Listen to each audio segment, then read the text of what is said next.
Hello friend, আজ আমি আবারও চলে এসেছি একটি মজার এবং হাসির গল্প নিয়ে।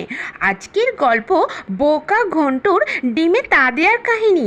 অবশ্যই কিন্তু গল্পটি শেষ পর্যন্ত দেখো, অনেক অনেক মজা আছে। বুঝলি ঘন্টু, বাজার দর যেভাবে হু করে বাড়ছে আমাদের বুঝে শুনে চলতে হবে, না হলে একদিন বিপদে পড়তে হবে। করে দাঁড়িয়ে গেলি কেন রে আবার? আপনি যে বললেন বুঝে শুনে চলতে, না হলে বিপদ হবে, তাই আমি আগে বুঝবো, তারপরে শুনবো, তারপরে চলবো।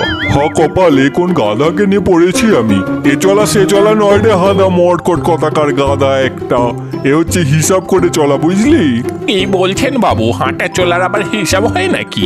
ঠিক আছে, আপনি যখন বলছেন এবার থেকে কটা কি হাঁটছি গুনে গেতে রাখবো নয়। পাগল হয়ে যাবো রে তোর জ্বালায়, আমি পাগল হয়ে যাব। এই মাথা মোটা বোকার হদ্দকে নিয়ে আমি জলে পুড়ে শেষ হয়ে যাচ্ছি। যা ইচ্ছা তাই কর তুই, আমি চললাম বাজারে। এরপর উল্টো পাল্টা বগলে আর বুঝলে আমি তোকে কিন্তু দূর করে দিয়ে আসবো তোর গ্রামে। ও ঠাম্মা, মাছ কত করে? বড় কাতলাটা কত গো? ওই বড় কাতলাটা ওটা 400 করে বাবু, নিবেন নাকি? দিয়ে দি তাহলে। কি 400 টাকা কিলো মাছ? বলে কি? এই ঘন্টু চল চল, মাছ আর খাবো না। 400 টাকা যদি মাছ হয় তাহলে মাংস খাবো। চল মাংস দোকানে যাই। হ্যাঁ বাবু, তাই চলুন, ওই তো ওখানে মাংসের দোকান। কি গো, মাংস কত করে? 500 টাকা কেজি, পালক শুদ্ধ নিলে 450 টাকায় দিতে পারি। এত দম কেন রে মুরগি? মুরগি উৎপাদন কি কম হচ্ছে? বাজারে মুরগির কি টান পড়েছে নাকি রে? আরে জানেন না মশাই, বাংলাদেশ, ইংল্যান্ড, ফ্রান্স সব জায়গায় বন্যা হয়ে গেছে। মুরগি চাষটা হবে কোথায়? এই এখন আমার ফার্মে কিছু চাষ হয়, সেটাই লোককে দিয়ে পাচ্ছি না। নিলে নিন, নইলে আর পাবেন না। ঘন্টু চল চল, আজ আর মাছ মাংস খেয়ে কাজ নেই, নিরামিষ খাবো। এভাবে বাজার দর আগুন হলে কি খাবো বল দেখি? জানিস ঘন্টু, আমি ভাবছি একটা পোল্ট্রি ফার্ম খুলবো। এখন মুরগির চাহিদা অনেক বেড়েছে। বাজারটা আজ দেখলি তো, 500 টাকা কেজি মুরগি। আমি ওই 500 টাকার মুরগি বাচ্চা কিনে পালন করব, আর বড় হলে তা বিক্রি করে লাভই লাভ। শীঘ্রই ওই রতনের কাছ থেকে 50টা মুরগির বাচ্চা কিনে আন দেখি। আপনার কি বুদ্ধি বাবু, চট করে কেমন ভেবে চিন্তে মুরগির ব্যবসা ধরলেন? আমি এক্ষুনি গিয়ে মুরগির ব্যবস্থা করে আসছি। এই বলে ঘন্টু মুরগির বাচ্চা কিনতে রতনের কাছে যায়। কই, আমায় এক্ষুনি 50টা মুরগির বাচ্চা দাও দেখি। আরে আগে আসলে দিতে পারতাম। এই একটু আগেই শ্যানবাবুর পোলট্রি ফার্মে সব চলে গেল মুরগির বাচ্চা, এখন আর নেই তো ভাই। আর্জেন্টে মুরগিগুলো ডিমের ওপর তা দিতে বসেছে কি দেখতো, না হলে ডিমগুলো কালকে ফুটবে না কিন্তু। আজ মুরগি বাচ্চা কিনতে এসে দেখ না, সব ফিরে যাচ্ছে। ঘন্টু তুমি কাল এসো, কালকে পাবে মুরগির বাচ্চা। ওই ডিমে তা দিলে আর ডিম ফুললেই মুরগি ছানা হবে? তাহলে ওই 500 টাকা তো অনেকগুলো ডিম হবে। তার থেকে আমি 500 টাকার ডিম নিয়ে গিয়ে অনেকগুলো বাচ্চা ফুটিয়ে নেব। বাবু আমাকে আর বোকা বলবে না। এই ঘন্টু কত বুদ্ধিমান আজ প্রমাণ হয়ে যাবে। রতনদা, আমার মুরগি চাই না, তুমি আমাকে 500 টাকার ডিম দিয়ে দাও তো দেখি। কই রে, মুরগির বাচ্চা কই? বাচ্চার বদলে ডিম আনলে যে? ডিম তো লাগবে না, বাচ্চা লাগবে। পোল্ট্রি ফার্ম খুলতে কি ডিম লাগে? তুই যে কি করিস ঘন্টু, আমি বুঝি না ছাই। বাবু, এই ডিম থেকেই তো বাচ্চা হবে, তাই আমি বাচ্চা পাইনি বলে ডিমই নিয়ে চলে এসেছি। তা বাচ্চা নেই যখন কাল যেতে পারতিস, শুধু শুধু ডিম আনলি কেন তা তো বুঝলাম না। ডিম ফুললে তো বাচ্চা বের হবে, এমনি এমনি কি আর বাচ্চা বের হবে? হ্যাঁ, ডিম ফুটেই তো বাচ্চা বের হবে। এক্ষুনি দেখো না আমি ডিমগুলো কিভাবে ফুটাই।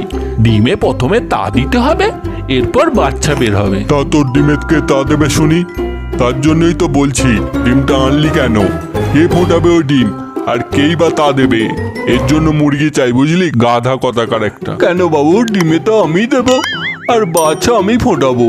আপনি শুধু দেখতে থাকুন বাচ্চা কিভাবে ফোটাই। ও থরি থরি থরি, ডিম কিভাবে ফোটাই। এই ডিমের ওপর বসে এইভাবে তা দিতে হয়। হ্যাঁ এই তো, এই যে, এই রে যা। এ কি হলো, ডিমটা যে ফেটে গেল। দাঁড়ান, আরো ডিম আছে, এটা মনে হয় খারাপ ছিল। এই বলে ঘন্টু সব ডিমগুলোর ওপর উঠে তা দিতে গিয়ে সব ডিম ফাটিয়ে ফেললো।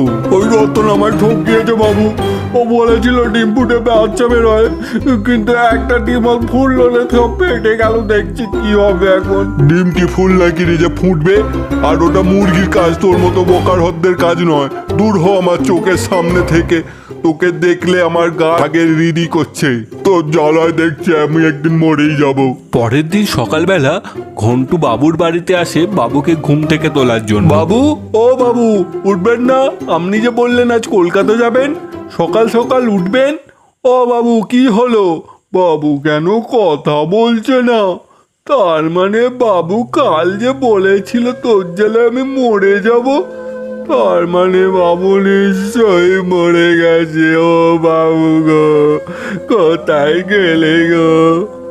না, কাঁদলে হবে না, পুরুতকে ডাকতে হবে, বাবুর কাজ সারতে হবে, শ্মশানে নিয়ে যেতে হবে। দেরি করলে চলবে না, সব ব্যবস্থা আমাকেই করতে হবে। এদিকে সব জোগাড় হয়ে যায়। ঠাকুর মশাই মন্ত্র বলতে বলতে বাঘুর গায়ে জল ছেটাতে থাকে। হঠাৎ করে বাঘু নড়ে উঠল। তা দেখে ঠাকুর মশাই কিছুটা ভয় পেয়ে গেল। ঘুমটা জব্বর হলো মাইরি আজকে। ঘন্টু তো ভয়ে ঘাবড়ে গিয়ে বাবুকে জিজ্ঞাসা করলো, বাবু আপনি বেঁচে আছেন? আমি তো ভাবলাম আপনি মারা গেছেন।